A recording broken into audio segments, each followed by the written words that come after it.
Welcome, ladies and gentlemen. This is Media Pass. I am Wet Nude with my co-host Neon, and today is episode 3 of Road to SI, where we expand on the teams that will hopefully play in the 2021 SI going down in May. I said at the end of last week's video we were going to LATAM, and that's just what we're doing, starting off with none other than Team Liquid. Yeah, Team Liquid has been going on an absolute tear these past few stages and the majors as well. Got that lineup here of Moringa, Nesk, PSK, Sexy Cake, and Palu.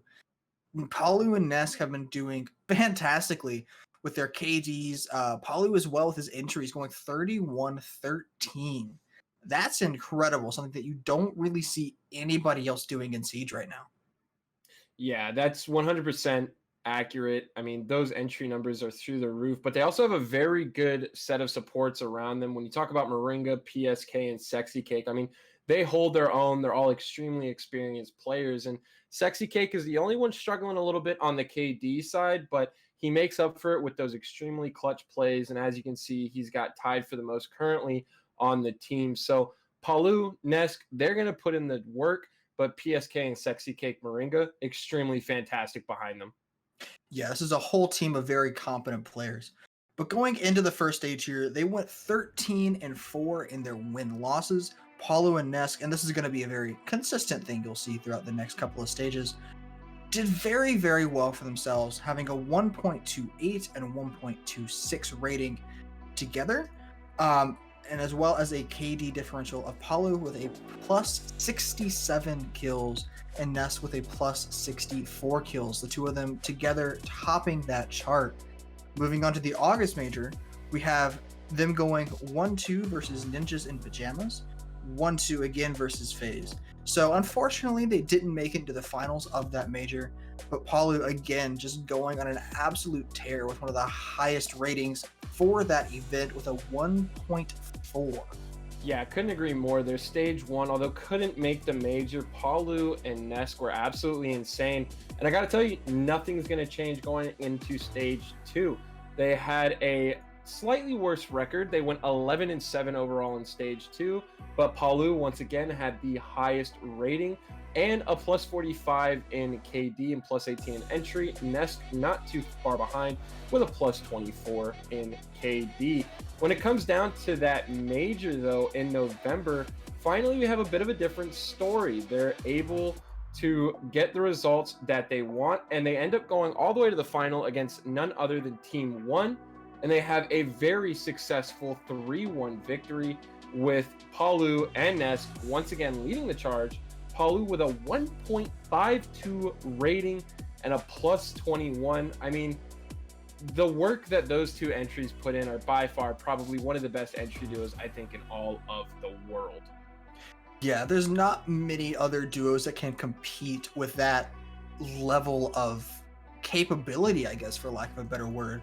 Just going in, doing their job, getting their kills, setting up their supports to be able to do what they need to do to get the plant off, to finish up the round, and get those dubs. Going all the way to the 2020 finals, unfortunately, they weren't able to close it out, winning the first game against Ninjas in Pajamas 2-1, but not being able to close up and having an unfortunate sweep from MIBR going 0-3. Yeah, that one definitely had to hurt a little bit. MIBR had been looking on and off and pretty consistent, though, I'd say, throughout most of stage 1 and stage 2. But I think a lot of people put Team Liquid up to win this one, especially after beating NIP and their November major win. But it just wasn't meant to be. But now I think we need to talk about, in my opinion, although slightly below Palu, but the most consistent fragger I would put in almost the entire world. We're going to be talking about the performer of the team, and that is Nesk. Yeah, as you mentioned, Palu may have slightly better stats in a lot of these areas, but Nesk has just been consistently consistent for years now. Has always been one of the team's top fraggers, always been one of the team's best entries throughout the entire region, much less the world, and has been able to do that consistently for year after year after year. Palu has his ups and downs. Thankfully, he's been on and up for a while now, and hopefully it stays that way as well. But he has had a couple issues of consistency in the past, and that's why we couldn't quite give him our personal MVP pick. Yeah, I think with just how long Nesk has been on Team Liquid, has been their top fragger, has been that consistent player that Team Liquid could rely on. It would almost feel wrong not to put him at this spot. And like Neon said, I mean, he's just been absolutely consistent. But let's talk about 2020 SI and the crash out that unfortunately Team Liquid had. They didn't make it out of groups. There was 3 Brazilian teams along with Giants Gaming from APAC, and just an implosion of the team.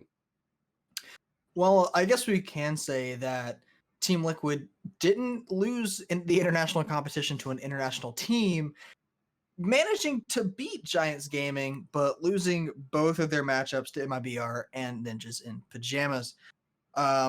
Taking a map on Ninjas in Pajamas, who, as we all know, did end up going to almost defeat SSG in the finals matchup. So both of these teams were a very tough fight. So was Giants as well. Everybody who made it to the Invitational last year was pretty good, at least. But I mean, it was definitely a tough matchup for them to try and claw their way out of, and unfortunately for them, they didn't quite make the cut. Yeah, I think when it comes to LATAM, they're also competitive, but I think based off of some of the LAN performances Team Liquid have had, they were expected to at least make it out of groups, and sadly they didn't. And I think it's been kind of the tale of 2 Team Liquids. Are you going to get the unstoppable team, or are you going to get the one that sometimes seems to look a bit shaky? I don't know what the internal issues are. It's something they had even way back when they beat Penta at one of the season finals, and then once again didn't make it out of groups. And I believe it was the Paris Major, losing to teams like Obey back in the day. So it's going to be kind of tough to say where they're going to place. They've had some good runs. The team has looked absolutely exceptional in these past 2 stages. My prediction, they make it out of groups. I'm not sure how much further they make it past that. Yeah, I've got to agree with that. I mean, I'm going to say this every single episode. There are so many fantastic teams who are going to be at SI this year from all around the world who haven't had a chance to compete in over a year now. So we don't know how these teams are going to stack up against each other. I am looking forward to seeing what Brazil brings to the table. They are traditionally or historically been a very aggressive group that has been known for just going in the door and shooting everybody in the face. I'm hoping we see more of that, and I'm hoping that play style or whatever play style develops between now and that invitational comes out of Brazil, that they can be successful. I do see them, as you said, coming out of group stages. Not quite sure how much farther they're going to go than that. I mean, who knows? Hopefully they win. So, I mean, can't do much better than that.